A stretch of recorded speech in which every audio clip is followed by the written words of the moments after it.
The organizer is the person who not only wants to see the event come together, but more importantly, won't let it fail. Are you that person? Welcome to Business Anatomy, a podcast that dissects what it takes to build, manage, promote, and grow your business. I'm your host, Trevor. In this episode, we will be discussing ways in which artists and organizers can generate sustainable revenue at independently organized events. Last week, we discussed how to organize an event and have it thrive without getting co-opted and commercialized. This week, we expand on that topic by digging deeper into this topic of sustainability, illustrating practical techniques for staying authentic and locally sustainable. Let's talk about the sound system in Kingston, Jamaica. And I take a quote from Wikipedia. And I quote, "The sound systems were big business and represented one of the few sure ways to make money in the unstable economy of the area. The promoter or DJ made his profit by charging admission and selling food and alcohol. Often thousands of people were in attendance. These sound systems were the method in which these migrants were able to maintain their cultural connection with their roots. They broadcast the remixed samples of reggae beats and created an underground music culture. This culture was separate from the larger population, which relied on the radio to provide popular music. These sound systems were played in warehouses, clubs, and street corners. This was not simply just music played on the radio for a few people to hear, but a culture that involved many people was developed out of being consumed by sound through large systems." End quote. And I bring this up because the sound system in reggae was a local community organized event. And I want to bring another example of where this happened. 1520 Sedgwick Avenue. And I will share with you a passage I lifted from Wikipedia. And I quote, "On August 11th, 1973, Clive Campbell, aka DJ Kool Herc, spun the turntables at a back-to-school party for his sister, Cindy Campbell, held in the Recreation Center at 1520 Sedgwick. He was assisted by Theodore Puccio, who has been credited as the first MC, but many insiders attribute that honor to Coke LaRock. After spending months perfecting a new technique involving playing the frantic grooves at the beginning or in the middle of the song with two turntables, a mixer, and two copies of the same record, Campbell unveiled the technique at his sister's party. After renting the recreation room for $25, Cindy charged 25 cents for females and 50 cents for males to attend. And she said, Cindy did, I wrote out the invites on index cards, so all Herc had to do was show up. With the party set from 9 p.m. to 4 a.m., our mom served snacks and dad picked up the sodas and beer from a local beverage warehouse." End quote from Cindy, end quote from Wikipedia. And once again, we have an example of where local economies, local ingenuity, local inventiveness has sustained a local economy. DJ Kool Herc was from Jamaica. So these two movements, reggae and hip hop, born out of community, are now billion-dollar industries. But what was lost in that evolution was the value that it provided to these communities. This session will show us how to keep that value in the community. If you think about 1520 Sedgwick, a community recreation center and public housing, think about the sound systems, yards, bars in local Jamaican districts. It's a model that we are following with low-cost venues. In our case, we are working with the VFW Post 10209 here in Spring Hill, Florida, to hold our events. Let's discuss the artist. This is a photo from the Activist Lounge in Brooklyn, New York City, and an event that we held in 20 21. Now, this event was a live show on a rooftop. And live shows are where musicians can quickly convert a casual listener into a fan. With each public appearance or performance, yes, even open mics, as an artist, your goal should be to create a space for potential fans to connect with you.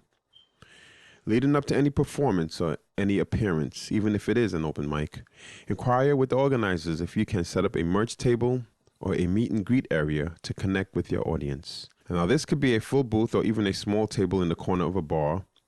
Use this space to tell your story, sell merch, play signage, and promote your music. Local businesses may even cover your expenses or pay you for the brand association. This is our venue, Locals I Know Indie Market and Open Mic at the VFW, Spring Hill, Florida. You can see our performance by Beyond Chaotic. Beyond Chaotic was a family band, and they brought some serious energy. The band featured siblings Alex and Max, and they reminded me of the White Stripes, but they came with 3 original tracks and 1 White Stripes cover. Surely, the White Stripes were a big influence on their music. One indie market attendee named Perth commented, and I quote, "I love that they were loud, and you let them be loud." End quote.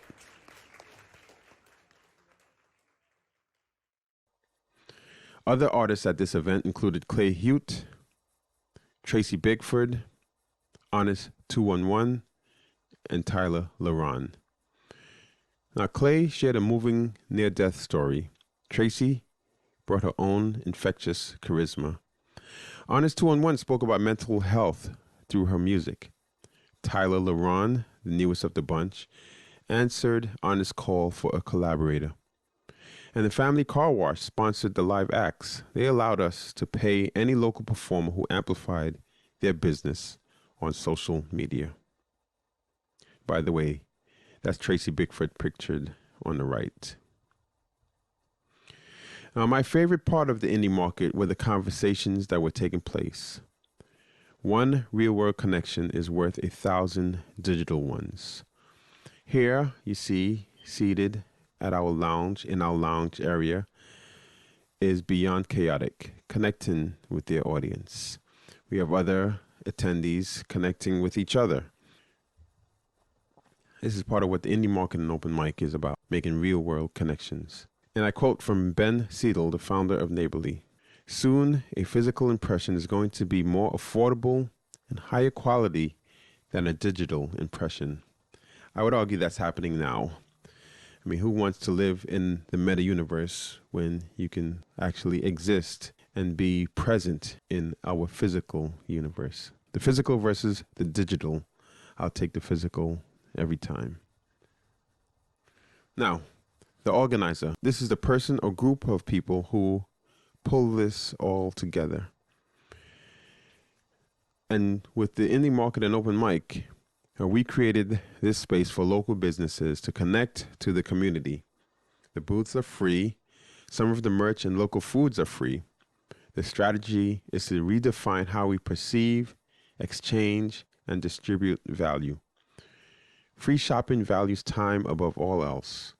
We trust that valuing our neighbors' time will translate into more support for our local economy.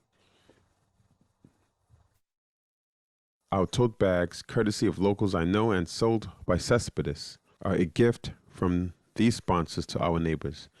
The bags are eco-friendly and scannable for links to more artist resources and local businesses. Now take your digital flyers and turn them into printable flyers and give them to actual people in their actual hands. Not only does this real-world strategy distinguish you from the big tech algorithm, but it gives you a chance to engage with your real-world neighbors face to face. Now, the free model, the main ingredient for making this work is, as I mentioned before, the organizer. The organizer is the person who not only wants to see the event come together, but more importantly, won't let it fail. Are you that person? If you are, I have a challenge for you. Organize your own free event. Invite at least 30 people. Of those 30 people, aim to get at least 6 RSVPs. Of the 6 RSVPs, convert that invite to a lifetime customer, fan, or sponsor. Now, we offer resources to help you achieve your goals. If you are located in Florida, we have a RSVP link in which you can get a free booth in which you can perform and have our local sponsors support you with a payment for your performance. And you can find that at localsiknow.com.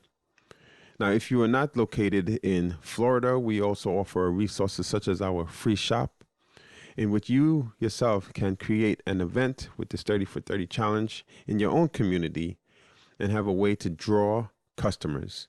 Again, the free shop model allows you to convert people's time into revenue. And you can head on over to spreadlovefm.com or spreadlovefreemarket.com, and you can place any items that you have of value on the shop. We'll review them, of course, and make sure that they meet our standards.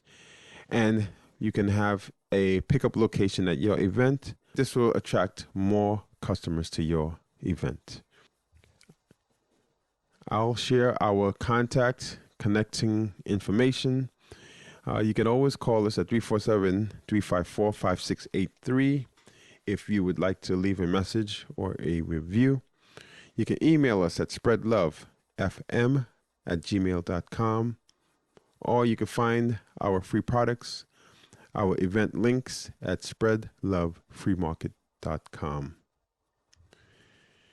Next week, we have a session on value processing. At the core of each of these events, we have a value processing center, otherwise known as the free shop. And we'll discuss that in more detail, how to create your own value processing center that will convert the value that people provide with their time or their resourcefulness, and how do we turn that into models of sustainability for the community. So that'll be next Tuesday, the 21st, from 3 to 4 p.m. Eastern Time. You can find that link at our contact information at our meetup sessions, and hopefully we will see you then. Thanks for listening, and don't forget to head over to spreadlovefreemarket.com to order free local products or to pay them forward. We have a growing inventory of free products that you can select from. And I'll leave you with this. There's one more thing that I love to see. Raise your peace signs high and repeat after me. Spread love, neighbors. Spread love. See you next time.